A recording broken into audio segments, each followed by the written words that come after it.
Shabbat Shalom. We all know what happened just this past Shabbat. An anti-Semite and terrorist attacked a synagogue in Colleyville, Texas. It's Chaim ki l'machazikin ba. It is a tree of life to those who hold fast to it. Because of his training, because of his calm demeanor, and because of his physical strength, and because of law enforcement, Rabbi Citron Walker was able to escape death along with his congregants. It is a tree of life to those who hold fast to it, and all of its supporters are happy. We condemn the hatred of the Colleyville attacker. We name his actions as unequivocally anti-Semitic, and we condemn them with full hearts. Tonight we stand together with Jews and our allies all over the country and all over the world. And we stand together in sadness, but also in solidarity. Colleyville was not an isolated incident. In 2018, it was a conservative synagogue in Pittsburgh. In 2019, it was an Orthodox synagogue in Poway. And last week, it was a Reform synagogue in Texas. It's a kosher supermarket in Jersey City. It's the beating of a Jew in Times Square. It's the stabbing of a rabbi in Boston. It's the Holocaust analogies that run rampant in our public discourse.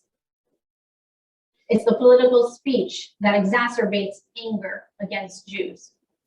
It's when hashtag Hitler was right is reposted 17,000 times. Anti-Semitism is not reined in by region. It doesn't care about your geography. Anti-Semitism is not reined in by race. Anti-Semites don't care what your skin tone is. Anti-Semitism is not reined in by politics. Anti-Semites don't care what you believe about what issues. Anti-Semites hate the Jewish collective, and they hate us because we are Jews. That's what anti-Semitism is. For many of us, it's hard to believe. For some of us, it's not. But if you came of age in the generation that I did, it may be very hard to process. My generation was largely shielded from anti-Semitism. Yeah, we knew not to sing a Hebrew song on the city bus. We heard rumblings about a swastika painted on a synagogue here or there, but mostly my generation was on a pretty good vacation from anti-Semitism. We went to the Holocaust Museum. Our generation was not in the museum. We watched Schindler's List. We weren't in Schindler's List.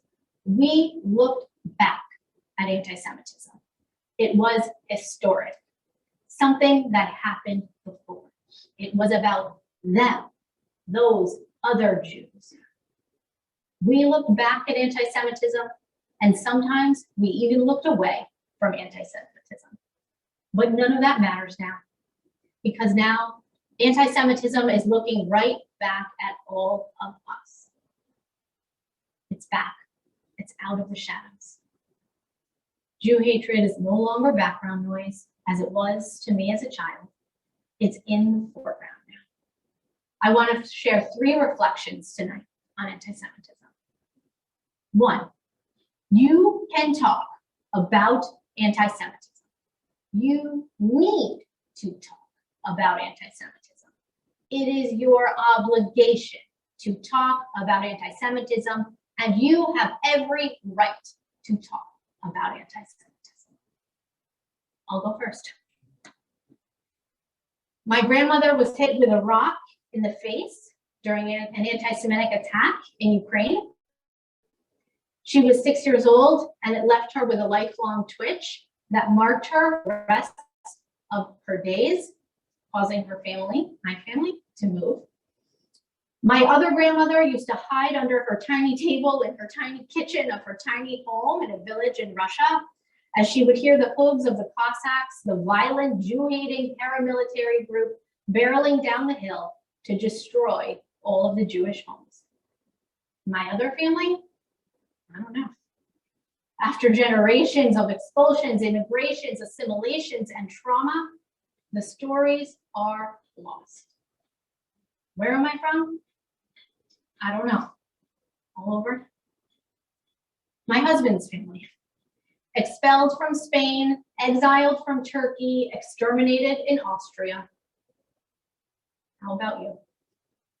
Why is your family in this country? We need to talk about anti-Semitism. But I know it's not easy to talk about. It's a shape shifter. Anti-Semitism doesn't make sense. It's not one thing. It doesn't fall into these expected categories and sorting blocks that we like to use in our culture. As I said, it's not based on region or race or class or politics. It's based on Jewish. It can look so many different ways. Religious, racial, political anti-Semitism. It doesn't really fit into one of those neat cultural boxes. It's a slippery outlier fueled by a far-ranging coalition of haters, and it feels like you can never fully wrap your hands around it. So maybe that's some of why we hesitate to talk about it. Or maybe we hesitate because many of us feel, and blessedly so, that we have never personally been persecuted. We've never personally felt the sting of anti-Semitism. So some of us feel like an imposter, like we're inauthentic if we were to talk about it. Your life is good. Who are you to claim a troubled history when there are so many other current injustices to fight? But I caution us, because that's the way anti-Semitism breathes. It expands precisely because it can feel like it's not always there. It thrives because we Jews can pretend that we are in a post-anti-Semitism period. Many Jews of the past made that exact same calculation. I believe history has shown it was a mistake then, and I believe it's a mistake.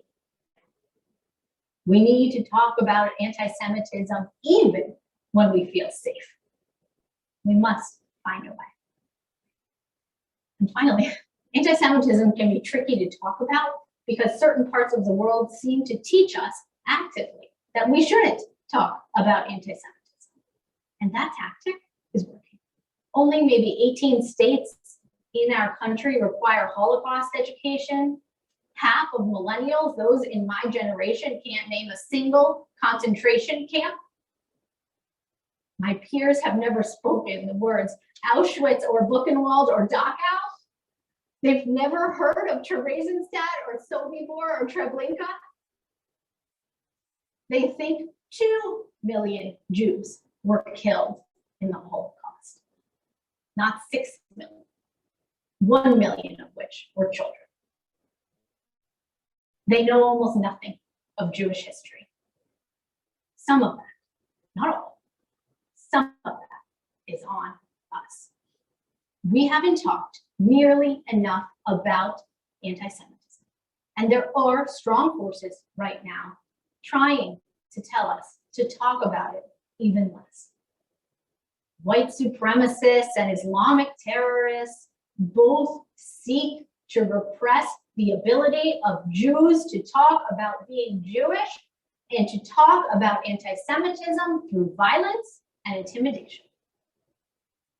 I am deeply wary of any ideology that sees Jewish silence as a pathway to a more perfect world. There are even some in the far left world who actually preach that Jewish silence is a pathway to social justice, and that too is a danger to us in its own way. So point one, talk about anti-Semitism. And if you notice you feel uncomfortable raising it, that's not on you. That is just a tell to the environment we live in right now. So I say especially to our younger people, to those in high school and in college, if you feel like something is anti-Semitic, it probably is. and you should talk about it. You may not receive validation from your peers or even from your professors, but you will receive it here from your place of worship. Anti-Semitism is very real, and those who minimize it from any background are hurting the Jewish people. We all need to start talking and to keep talking about anti-Semitism. Point 2. At some point, we're going to be forced to talk about Israel again. The conflict in Israel has quieted, but it's not quiet. It's not over. It's not close to over, although of course we wish it were. And the way our country responds to that, politicians, press, influencers, celebrities, so-called social justice leaders, will lead American Jewry down one path or another. Israel may once again be painted as a uniquely diabolical state. Israel, once again, might be portrayed as a bad actor responsible for all the problems of the Middle East.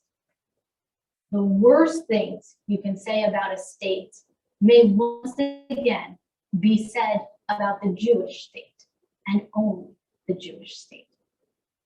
And if that happens again, that will endanger American Jews again.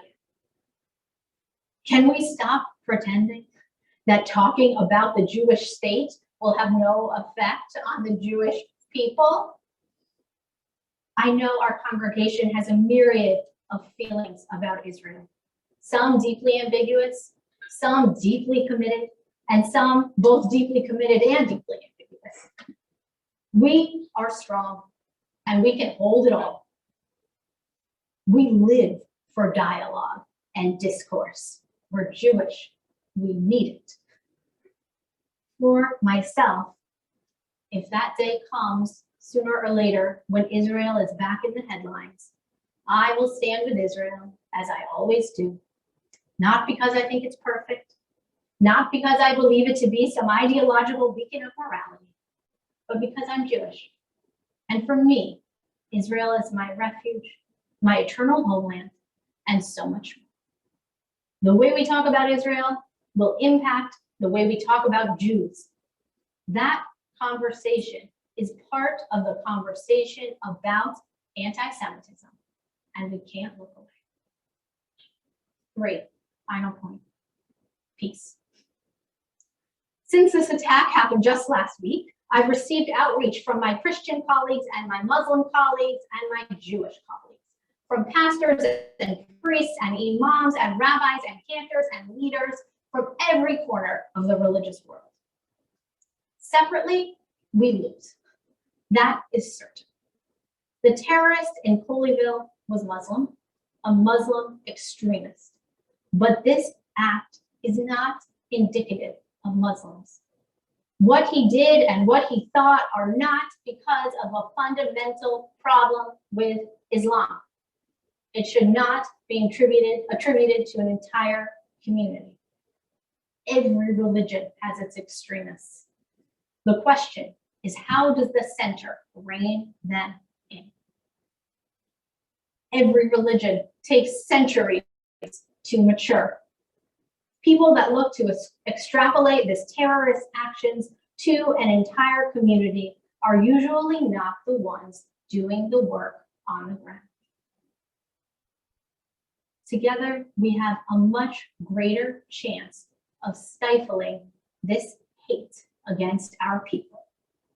Our job is to fight anti-Semitism. Our job is not to fight Islam. We must stand up for ourselves, but also for others who may be swept into this painful moment. And so we pray for peace tonight, for the Jews around the world and for the world entire. Not by might and not by power, but by spirit alone, may we all live in peace, said the prophet Zechariah. Be like Aaron, loving peace and pursuing peace, said the Talmudic sage Hillel. Seek peace and pursue it. says the Psalms. HaTorah Hanikret Shalom, says the Talmud. All Torah is peace. Oseh Shalom Bimrama, Hu Ya'aseh Shalom Aleinu. May God, who makes peace in the high places, make peace for us all. May it be God's will at last to grant peace to the Jewish people and to all people. And together we say, Amen.